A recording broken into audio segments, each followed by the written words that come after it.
Well, thanks for coming in. It's a great pleasure, thank you. This ship that was involved in the incident off Western Australia this week... Yeah, the one the front fell off? Yeah. Yeah, that's not very typical. I'd like to make that point. Well, how is it untypical? Well, there are a lot of these ships going around the world all the time, and very seldom does anything like this happen. I just don't want people thinking that tankers aren't safe. Was this tanker safe? Well, I was thinking more about the other ones. The ones that are safe? Yeah, the ones the front doesn't fall off. Well, if this wasn't safe, why did it have 80,000 tonnes of oil on it? Well, I'm not saying it wasn't safe. It's just perhaps not quite as safe as some of the other ones. Why? Well, some of them are built so the front doesn't fall off at all. Well, wasn't this built so the front wouldn't fall off? Well, obviously not. How do you know?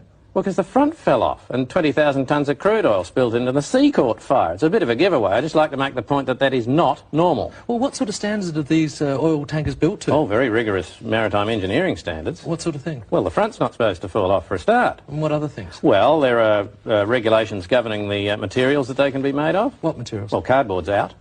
And? No cardboard derivatives. Like paper? No paper.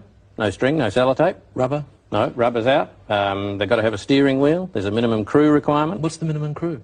Oh, one, I suppose. So the allegations that they're just designed to carry as much oil as possible, the hell with the ludicrous. consequences, I mean, that's ludicrous. Absolutely ludicrous. These are very, very strong vessels. So what happened in this case? Well, the front fell off in this case, by all means, but it's very unusual. But Senator Collins, why did the front book fall off? Well, a wave hit it. A wave hit it? A wave hit the ship.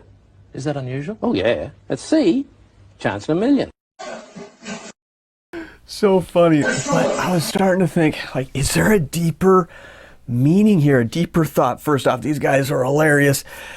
But thinking about this, what is the ship designed for? Obviously, if not for the front to fall off, right? But what are you and I designed for? We have a creator. We have a God that made us. What are we made for? We all have a specific calling on our life that God has built each one. He's built you for specific things.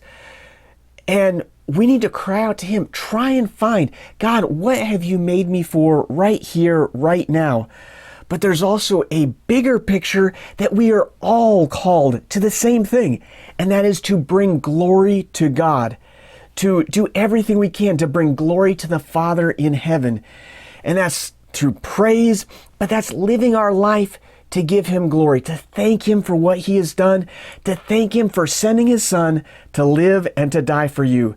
I sure love you guys.